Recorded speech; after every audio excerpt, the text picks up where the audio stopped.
Hello, I'm Sudarshana Starshine Star. I'm so glad that you're here with me today. It is in the United States of America. It is Christmas Day.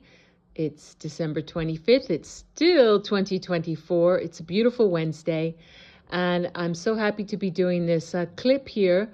I'm going to start with the 3 opening prayers like I do for all of my clips. They're in Sanskrit and Telugu. And this is to bless and uplift and purify and sanctify you, me, and this clip. It's the Guru Mantra, the Ganesha Mantra, and the Gayatri Mantra, and they're short. Om, Om, Om, Guru Brahma, Guru Vishnu, Guru Devo Maheshwaraha, Guru Sakshat Parabrahmam Tasmahi Sri Guruvena Namaha. Om Suklam Bharataram Vishnum Sishivarnam Chatobhujam Prasanavaranam Dhyaye Sarva Vigno Prashante. Om Bhur Suvaha Tatsavitur Varenyam Bhago Devasya Dhimahi Diyo Yonaha Prachodayat. Om Shanti, Shanti, Shanti.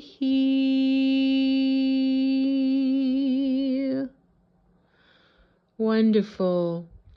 And I'm calling in all the beautiful energy, frequency, vibration, love, pure high heart, love of Yeshua, Jesus the Christ, and his mother Mary. We're celebrating his birth today.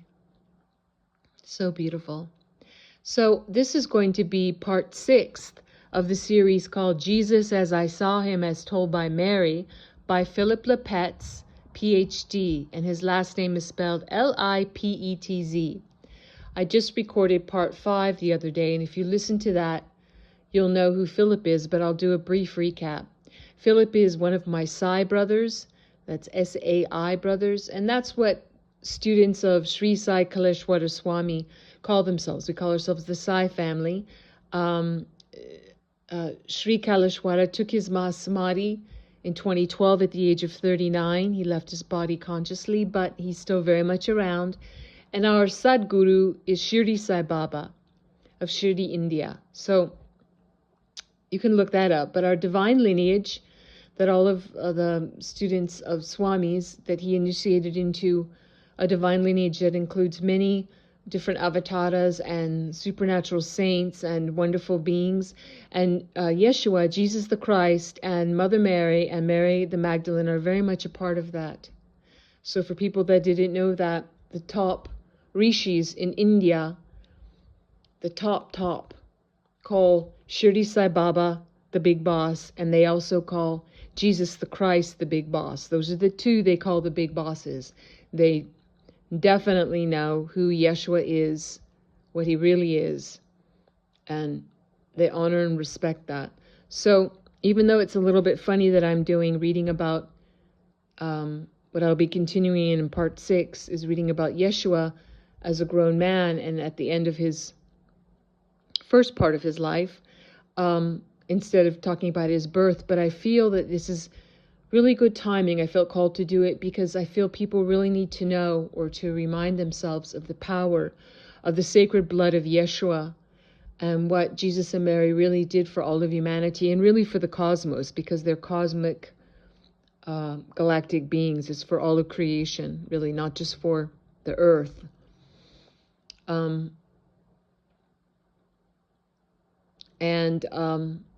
What I was going to say is it's very important at this time with what's going on the planet that people don't realize that we've been in a consciousness war, the greatest battle ever between dark and light for the souls of humanity and for our consciousness. So that's why it's important to realize who is really fighting for us, who is really on our side. And really it's the evil, the darkness, the satanics, trying to go after Yeshua, trying to really get him, and we're just kind of standing in the way really, because we're divine children, we're divine sparks of Mother, Father, God. So let me continue on and say I'm going to start this part. I'm just reading from the continuation where I left off in part 5 in this book. And what I said in part 5, but I'll repeat it. Philip Lipetz received live divine darshan of Mother Mary several times, several years ago. He published this book in 2015, but he had already had these experiences years before he published the book. He just was trepidatious about putting this information out. And he also had Yeshua's darshan. And when I say that, I don't mean in dreaming or in meditation or visions. I mean live darshan, meaning the divine beings, they do come to humans and other beings and have corporeal substance, meaning that if you touch their foot or their arm, it would feel like your foot or your arm. So this is the type of live darshan I'm talking about. So anyway, let me go now to my part 6 of this series, and where I'll start in this book. The little sub-chapter heading is called The Mystery of Jesus' Blood.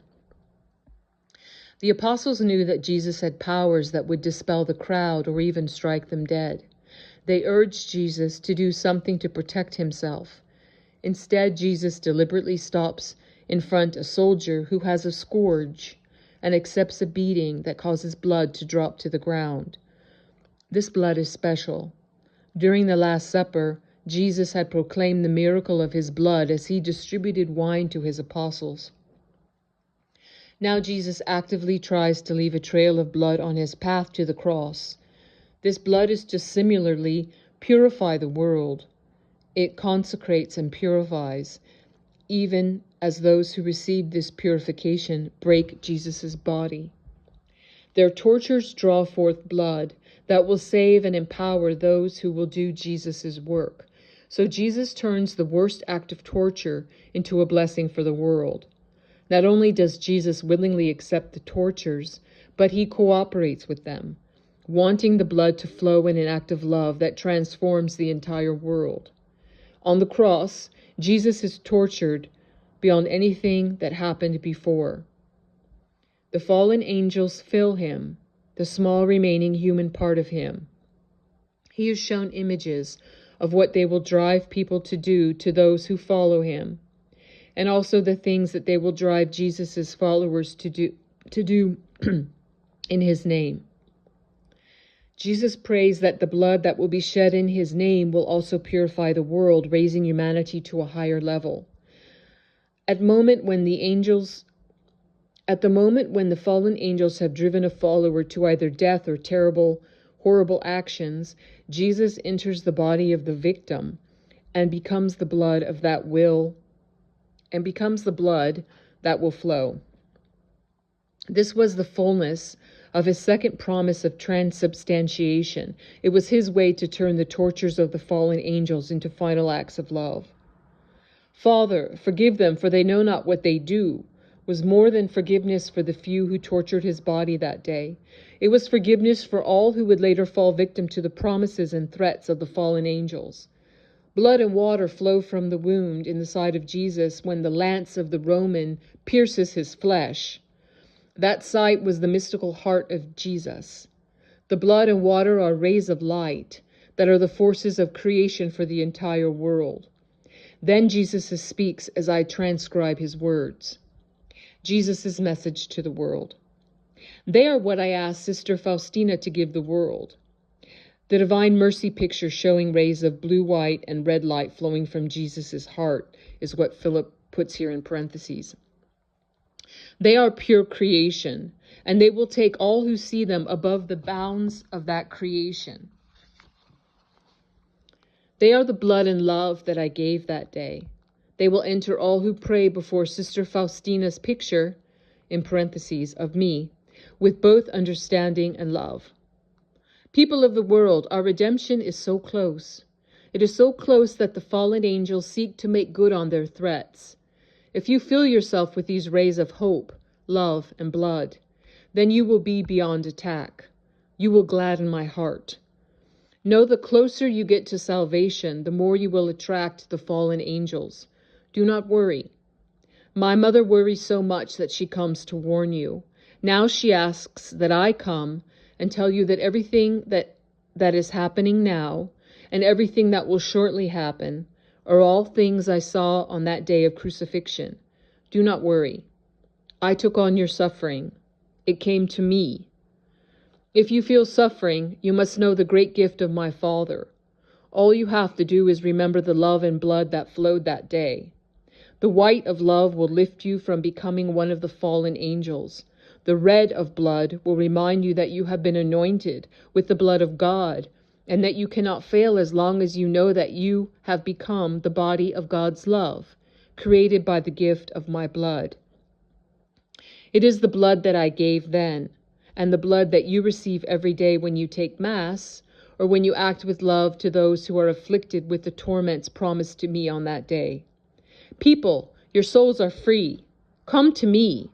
In freedom, there is a choice. Come to me. Anything else is a fantasy. There is only one reality, and that is the love of your Father. Live it. Be it. Take refuge in it. Know its power. Know that the hosts of hell will flee before love. So fill your days with acts of love. Small acts of love are as powerful as big acts. Love cannot be divided into big or small. Love is the reflection of my Father, and you cannot divide him into big or small. It is like trying to divide the waters of the ocean into parts. It cannot be done. In the same way that love cannot be divided, there is a bond of love between us that can never be broken. Just love a little, and you will soon reflect the whole of my Father. The mystery of Jesus' blood becoming love. September 22nd, 1999, Santa Monica, California, Jesus and Mary. Mary, close your eyes.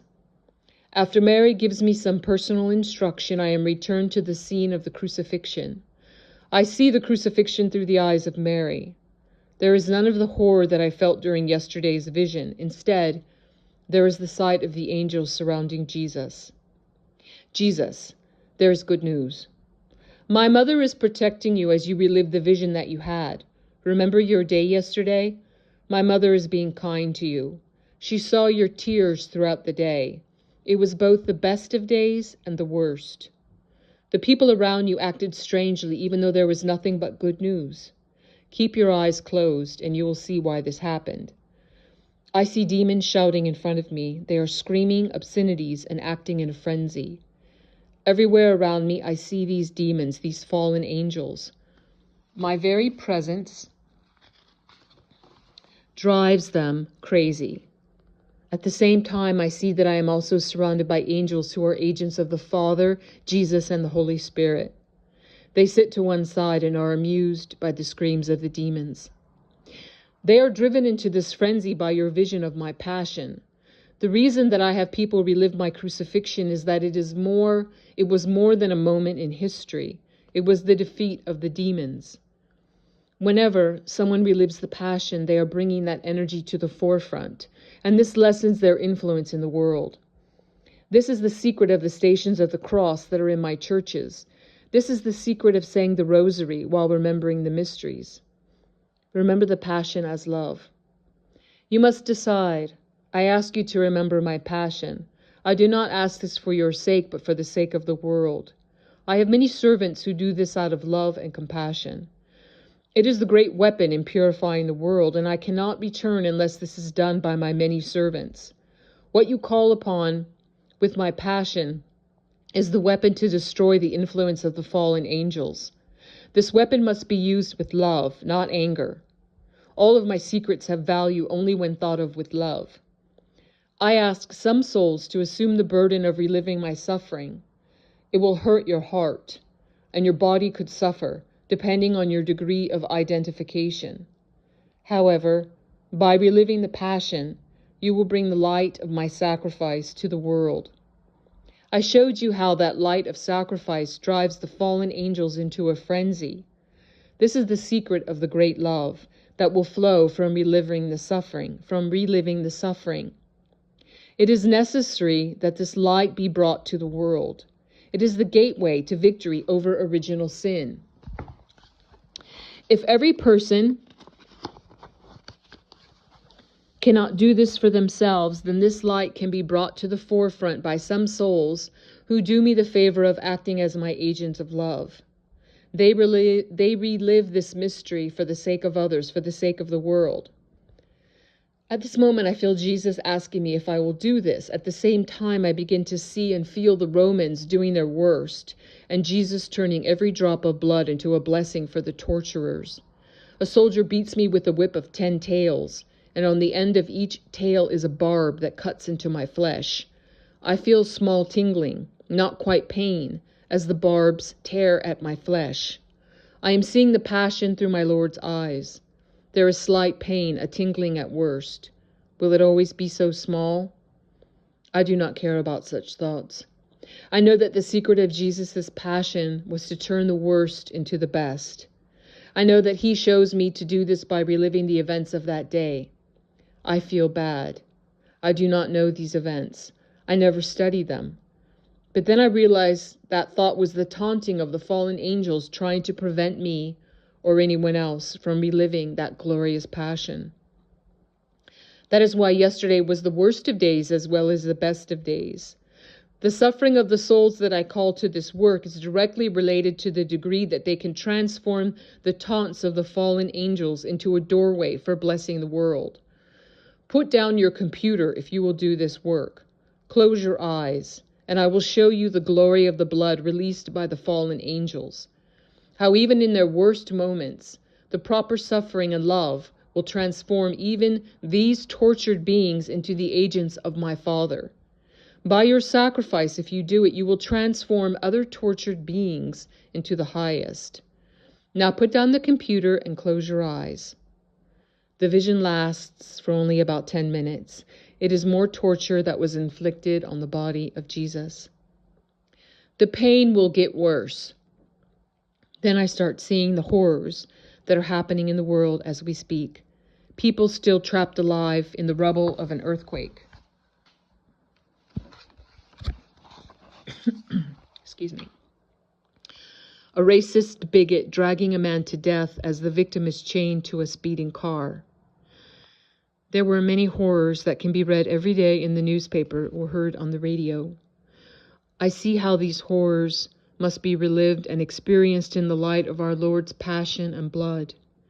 Just as he transformed the tortures of the Romans, so will he transform the pain of our everyday life. We can act as Jesus' agent to symbolically shed his blood, to transform the actions of the fallen angels into a victory over the mind. Please, dear lady, help me to learn to love and transmute pain. Please, dear lady, allow me to accept a small part of the burden and transform it into an expression of our Father's glory and love. As I say this prayer, I now understand the teaching and the glory of the early church. I see that they understood this mystery well. It formed the basis of their actions. That is why they were such willing martyrs. I am not special. This mystery has been revealed to many souls, and their loving sacrifices are what have helped to transform the world from barbarity into the beginnings of love. I see that Jesus' sacrifice and passion has to be kept alive and applied to the horrors of today's world.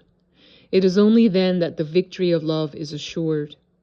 It is not some distant historical event, but a force that flows if we can see it. After finishing yesterday's message, I was told to go to Mass later that day.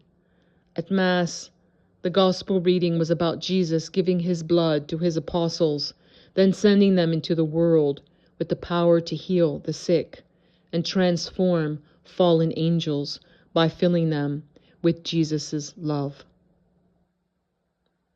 All right, I'm going to end this reading there. And before I do the closing prayers, I ask that you remember to like and share this clip, this video. You can go to if you're not listening to this on my YouTube channel is called It's the Dazzling of the Light. Or you can just go to YouTube and type in @Sudarshana Starshine Star to access all of my over 100 clips there. There's varied content, and I think you'll really enjoy it. So if you like this content, please share it, please like it, and why not join my YouTube channel? I really appreciate that. Thank you so much. I'm going to close with the 3 closing prayers in Sanskrit and Telugu. And what I'm saying is, God bless all beings in all worlds. Om Loka Samasta Sukhino Bhavantu. Loka Samasta Sukhino Bhavantu. Loka Samasta Sukhino Bhavantu. Om Shanti Shanti Shanti.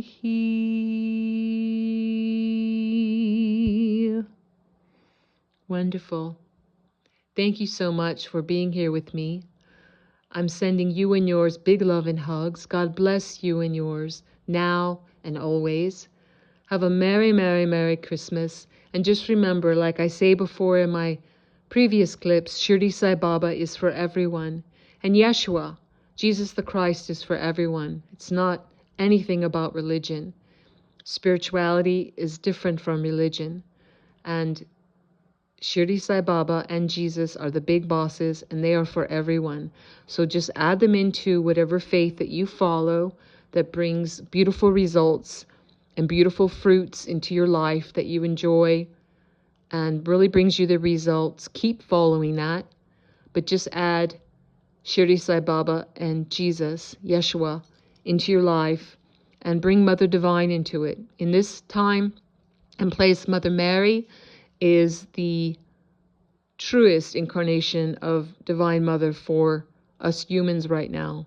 So pull her, Mother Mary, pull Yeshua, pull Shirdi Sai Baba.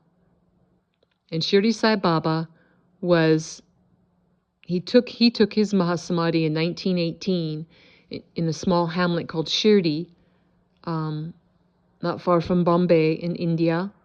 And his students and followers and his devotees were Hindu and Muslim, and also what we could call Christian, that found out about him. And he would always say that he was neither Muslim nor Hindu nor Christian or any denomination. He was for everyone. He would say, I'm the grandfather of everyone. So try this out for yourself. Be a spiritual scientist. Apply this to your life, and then look at the fruits. You will know the tree by its fruits. Sending you huge love and hugs. I will see you when I see you, and bye-bye for now. Merry Christmas.